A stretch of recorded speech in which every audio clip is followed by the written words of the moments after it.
Hey, hey, hey, you are live with your boy. That's me, the Spaderman, here on The Anything Show.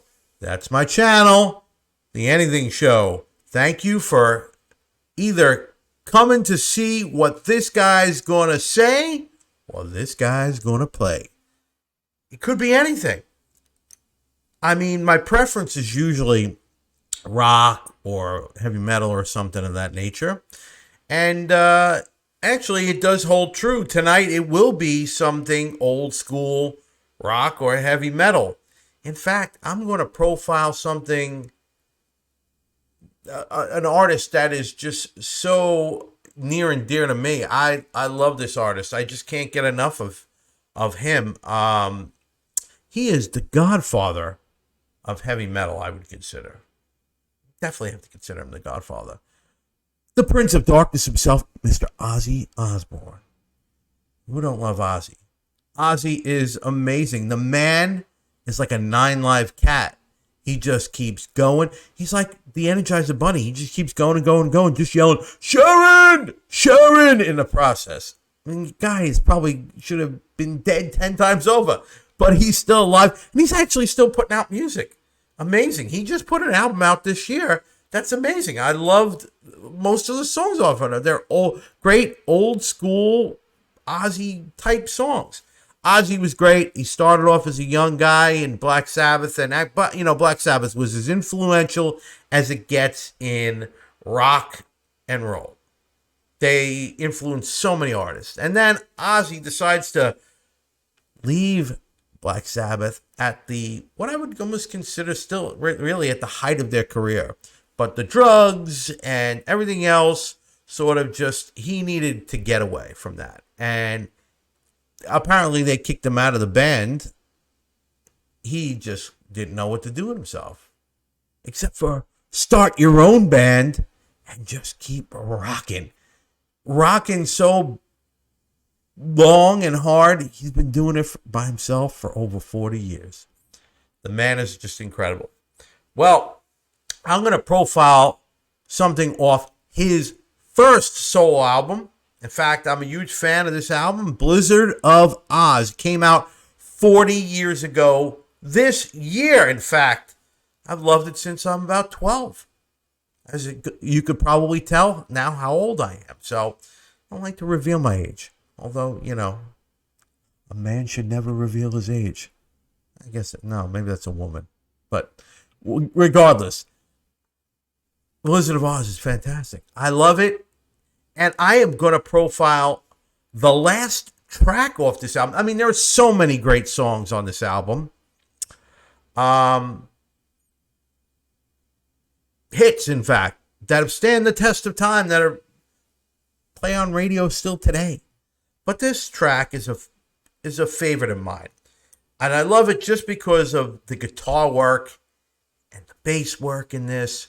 Guitar, obviously, Randy Rhodes is unbelievable. For a guy that young and obviously taken so soon from us, it just goes to show the guy was light years ahead of anybody else. The only guy he rivaled or was rivaling at the time was Eddie Van Halen. And Eddie Van Halen was as good as it gets too. So, but, you know, Randy with his classical background and being able to play acoustic the way he did, and his electric guitar, metal guitar prowess was, for a small, slight guy, the guy was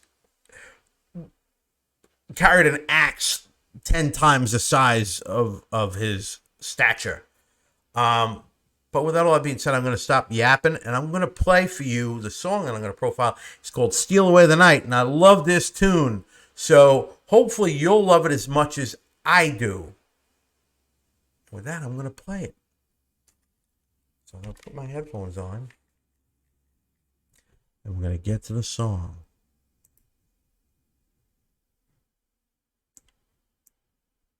Now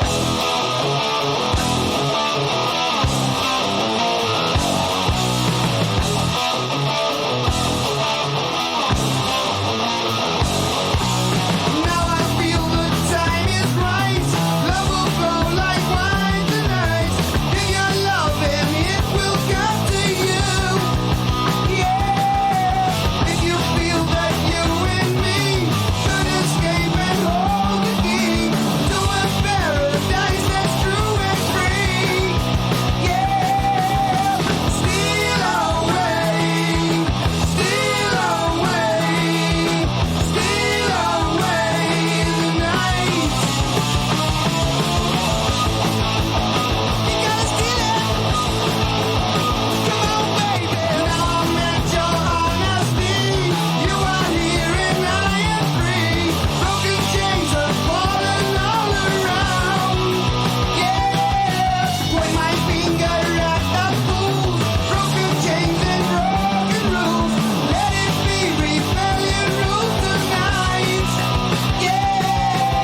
Okay. That was the legendary Prince of Darkness, Mr. Ozzy Osbourne, and his song called Steal Away the Night. Love that song. That song is great. It's as good as any song off that album.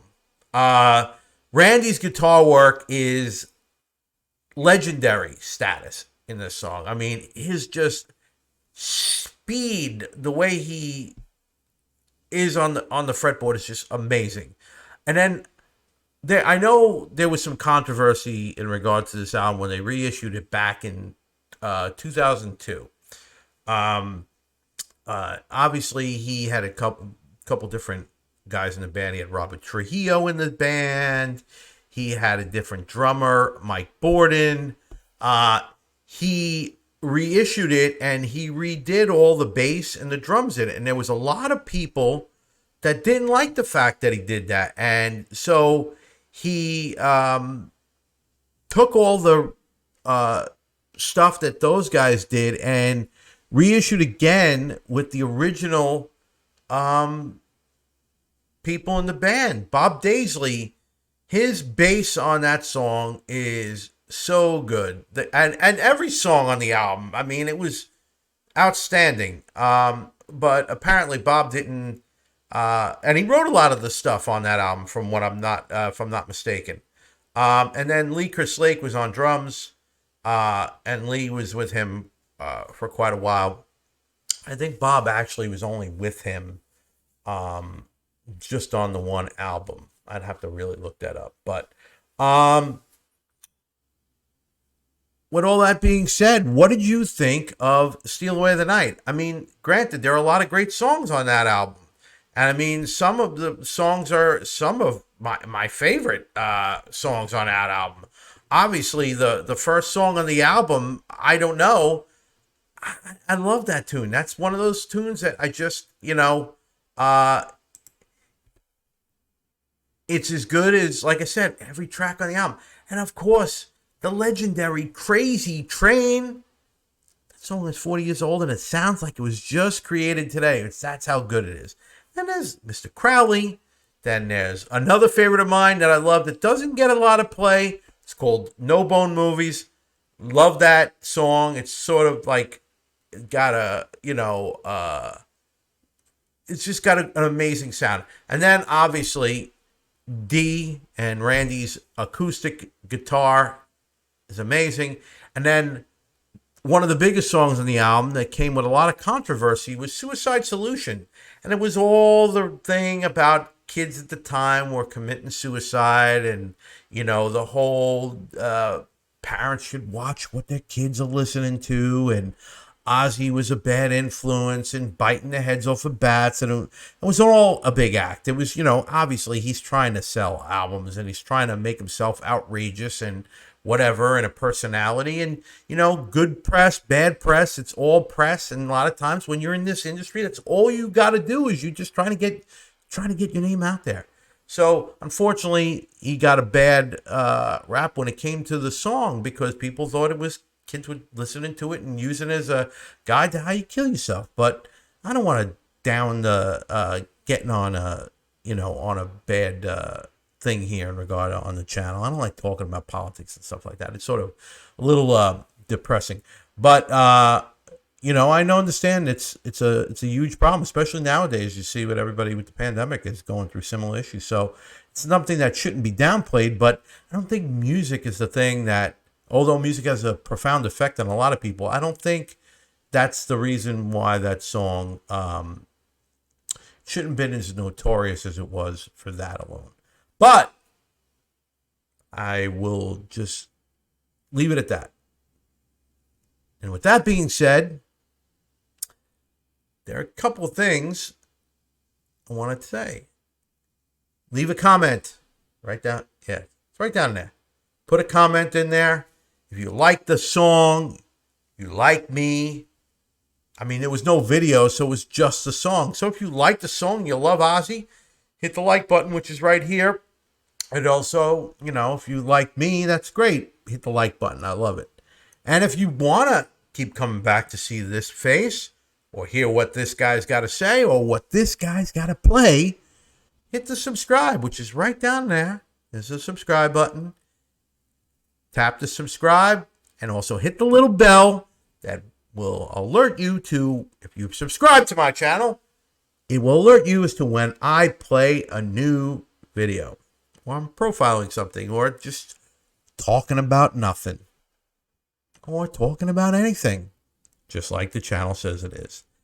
And with that being said, I only got 3 last words to say, and I think those of you who have tuned in to talk to me in the comments. I only got 3 last words to say, and they are peace and love. And I'm just going to add, to you, my friends. Peace and love to you, my friends.